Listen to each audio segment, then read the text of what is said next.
¿Se puede embargar un plan de pensiones? Desde que aparecieron en España, los planes de pensiones privados o los PA, planes de previsión asegurada, son inembargables. Según el artículo 50.3 de la Ley del IRPF de 2006, los derechos en un plan de previsión asegurado no podrán ser objeto de embargo, traba judicial o administrativa hasta el momento en que se cause el derecho a la prestación o en que se hagan efectivos en los supuestos de enfermedad grave o desempleo de larga duración. Respecto a los planes de pensiones, tenemos que remitirnos al artículo 8 de la Ley de Regulación de los Planes y Fondos de Pensiones, de 2002. Los derechos consolidados del partícipe en un plan de pensiones no podrán ser objeto de embargo, traba judicial o administrativa. ¿Cuándo pueden embargar un plan de pensiones? Básicamente, hasta que no se produzca la contingencia que cubren: jubilación, invalidez o fallecimiento, o que el titular active el supuesto de liquidez por enfermedad grave o desempleo. No se pueden embargar. ¿Por qué pasa esto?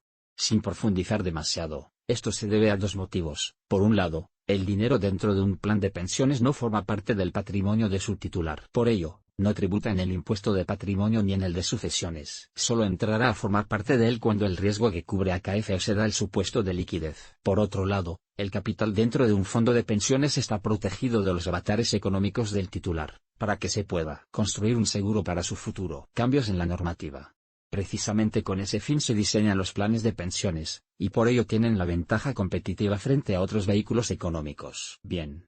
La reforma fiscal de 2015 aprovechó la introducción de las ventanas de liquidez a los 10, y modificó el texto de ambas leyes citadas antes, la del IRPF, y la reguladora de los planes de pensiones. Su texto actual reza: los derechos consolidados del partícipe en un plan de pensiones no podrán ser objeto de embargo, traba judicial o administrativa, hasta el momento en que se cause el derecho a la prestación aunque sean disponibles en los supuestos de enfermedad grave o desempleo de larga duración o por corresponder a aportaciones realizadas con al menos 10 años de antigüedad. Si bien los planes eran embargables en el momento en el que un parado o un enfermo grave accedía a ellos, muchos lo evitaban precisamente. Por esto, ahora basta con que estén disponibles, sin importar que se haga uso de ellos. Cabe destacar que ya existía una vía abierta en el Reglamento de Planes de Pensiones desde 2004 en este sentido. Según el artículo 22.7, en los términos del artículo 8, apartados 8 y 10, del texto refundido de la ley, cuando el derecho a las prestaciones del partícipe en un plan de pensiones sea objeto de embargo o traba, judicial o administrativa, esta resultará válida y eficaz, si bien no se ejecutará hasta que se cause el derecho a la prestación o concurran los supuestos de enfermedad grave o desempleo de larga duración previstos en este reglamento. Producidas tales circunstancias, la entidad gestora ordenará el traspaso de los fondos correspondientes a las prestaciones a quien proceda, en cumplimiento de la orden de embargo. En otras palabras, el reglamento recogía una especie de embargo diferido, siempre que se dieran los supuestos de enfermedad o desempleo. Punto y coma, no una prohibición absoluta al embargo, como ha sido entendida por el Tribunal Constitucional en alguna de sus sentencias, 88-2009, por ejemplo. La mayor parte de los casos de intento de embargo de planes de pensiones han sido instados por parte de excónyuges y se han visto frustrados o, al menos, aplazados hasta el momento en el que se hacían efectivos por la jubilación. En resumen, tras la reforma fiscal de 2015,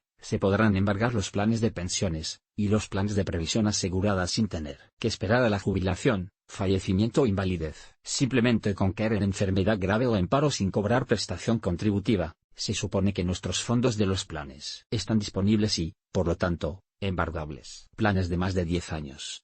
Además, son embargables los derechos consolidados de aportaciones con una antigüedad superior a los 10 años a partir del 1 de enero de 2015. Así que, en 2025 habrá que tener cuidado con las deudas que acarreemos. Otros cambios que ha introducido la reforma son, por ejemplo, el poder acceder a la totalidad del plan con que hayan pasado al menos 10 años de la primera aportación. Aún así, por muy tentador que pueda ser el dinero, es sensato recordar el cometido original para el que contratamos el plan: tener un complemento a la pensión pública por jubilación. La reforma fiscal hace, por lo tanto, más vulnerables a los titulares de los fondos de pensiones mientras aumenta el poder que tienen los acreedores de dichos partícipes. En primer lugar, es fácil pensar en las entidades financieras, pero cabe recordar que la mayoría de reclamaciones vienen por parte de hijos, excónyuges y administraciones públicas. Si quieres empezar desde hoy a asegurar tu futuro, tienes a tu disposición muchos vehículos financieros diseñados precisamente con este fin y muchas modalidades de su cobro, ya sea en forma de capital o de rentas periódicas. Seguro que encuentras un plan de pensiones Mapfre que se ajusta a tus deseos. Mapfre.